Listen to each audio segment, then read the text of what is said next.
Oggi vi parlo di questa piccoletta qui.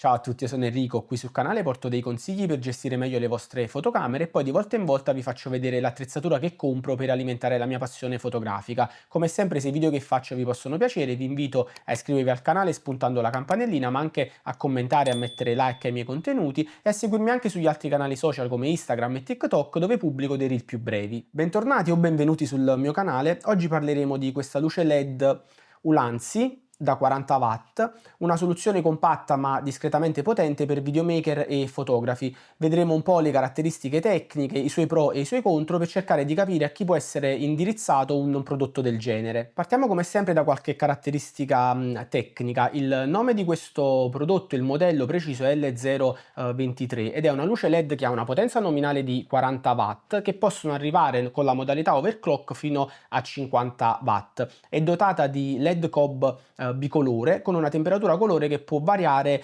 tra i 2500 e i 6500 gradi Kelvin con un indice CRI, quindi di resa cromatica superiore a 95, quindi una luce che assicura comunque una buona fedeltà per quanto riguarda la resa dei colori. Questo faretto che ho io appunto è LED bicolore, però tenete presente, se può interessarvi, che esiste identico anche in versione RGB, quindi con i LED RGB. Per quanto riguarda il pannello comandi, sono tutti disposti sul retro del faletto, dove è presente anche un display retroilluminato, e questa luce si comanda con due manopole. Una manopola serve per gestire la potenza del faretto e per attivare con un clic due modalità: la modalità Eco, che praticamente porta subito la luce all'1% di potenza, oppure la modalità overclock, che aumenta appunto fino ai 50 watt di potenza, mentre l'altra manopola serve per gestire, per cambiare la temperatura colore o per attivare quegli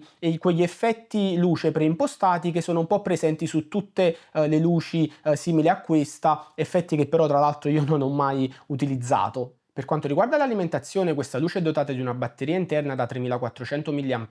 che assicura una durata, a detta di Ulanzi, fino a 50 minuti in modalità overclock e fino a 70 minuti al massimo della potenza nominale e fino a 180 minuti al minimo della potenza. La cosa buona però è che questa batteria può essere ricaricata in diversi modi, o tramite un caricabatterie opzionale venduto da Ulanzi e che io ho comprato, che si collega poi nel classico jack DC da 19 volt, ma anche con un caricatore USB-C che sia però power delivery, e quindi anche un power bank che sia però power delivery con una potenza di almeno 65 watt. Un'altra cosa positiva è che poi la luce può essere utilizzata anche quando è sotto carica, però in questo caso avrete sempre la ventola a palla che gira quindi al massimo della sua velocità e quindi anche della sua rumorosità. Parlando di dimensioni, questa luce è praticamente un cubetto di 10 cm di lato circa, che sta comodamente nel palmo di una mano, e con un peso di soli 490 grammi può essere trasportato praticamente ovunque e può essere poi montato su qualsiasi supporto grazie al foro filettato da 1/4 di pollice che si trova nella parte inferiore della stessa. La luce poi sulla parte anteriore ha un attacco di tipo mini Bowens, che è diventato un po' lo standard per tutta la tipologia di queste luci e di questi prodotti così piccoli, e arriva già corredato con un piccolo diffusore parabolico, alla cui estremità è possibile montare, anche questo arriva già in confezione, un piccolo diffusore bianco di silicone. Ulanzi poi sul suo sito vende altri modificatori con questo attacco mini Bowens, come un piccolo softbox o anche una piccola lanterna che io ho comprato che ha un diametro di 30 cm, costa relativamente poco, meno di 30 euro, e arriva già con una comoda sacca da trasporto. Passiamo ai pro e contro di questo dispositivo. Il suo punto di forza è sicuramente la portabilità, grazie alle dimensioni ridottissime, sta infatti in qualsiasi borsa o in qualsiasi zaino, ed è quindi perfetto per essere utilizzato in esterna o in movimento, offrendo comunque una potenza adeguata e anche la comodità di poter comunque montare diversi tipi di diffusori o di modificatori di luce, quindi secondo me è una soluzione comunque più completa rispetto ai classici pannelli LED, quelli piatti. Un'altra cosa che mi è piaciuta è e comunque la possibilità di variare la temperatura colore, che assicura comunque una certa versatilità di utilizzo, come anche la possibilità di ricaricare la luce in mobilità anche con un power bank grazie alla presenza della porta USB-C. Naturalmente ci sono anche delle cose che mi sono piaciute di meno, in primis il LED che non è protetto, quindi maneggiatelo con cura, e poi la zona tende a riscaldarsi molto durante l'utilizzo, quindi occhio a dove mettete le dita. La stessa cosa anche quando utilizzate la parabola col diffusore di silicone, che tendono a riscaldarsi durante un utilizzo prolungato della luce. Un'altra cosa che poteva essere fatta meglio è l'attacco Bowens, perché è tutto in plastica. C'è però da dire che una volta inserito l'accessorio ed effettuato il serraggio, il tutto è molto saldo, quindi non si rischia che ci siano degli sganci improvvisi, e quindi diciamo il diffusore non rischia di cadere all'improvviso. Per quanto riguarda poi la durata della batteria, non è malvagia, però in un utilizzo reale secondo me dura di meno rispetto ai valori dichiarati da Ulanzi sul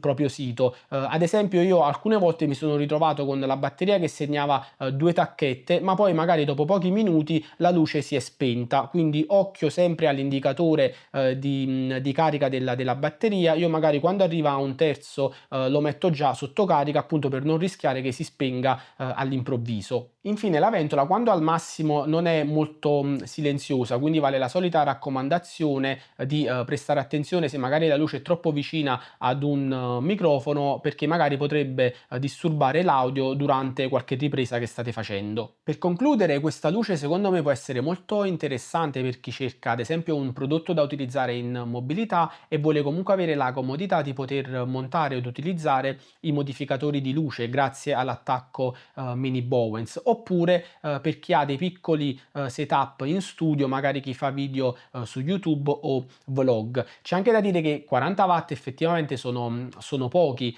per essere utilizzati come fonte primaria di illuminazione, però questa luce è perfetta per chi deve creare ad esempio dei punti luce secondari o magari delle backlight. Per quanto riguarda il prezzo, normalmente questa luce costa intorno ai 100 euro, salvo promozioni. 100 euro è il costo solo della luce, con praticamente il diffusore parabolico e la parabola in silicone. Poi tutti gli altri accessori, caricabatterie oppure la lanterna e il softbox sono da comprare a parte. Il prezzo è nella media per questi prodotti. È anche vero che si trovano ormai più o meno a questa cifra anche i classici Cobb Light, quelli da 60 watt, che però sono molto grandi. Qui ovviamente pagate anche la compattezza e quindi la comodità di avere un prodotto davvero piccolissimo, quindi come sempre dovete valutare le vostre esigenze e capire se ovviamente questo investimento può essere valido, sapendo che pagate appunto anche per delle dimensioni così contenute. Come sempre, se questo video vi è piaciuto vi invito a iscrivervi al canale, a mettere un like, a commentare, e come sempre ci vediamo ai prossimi contenuti.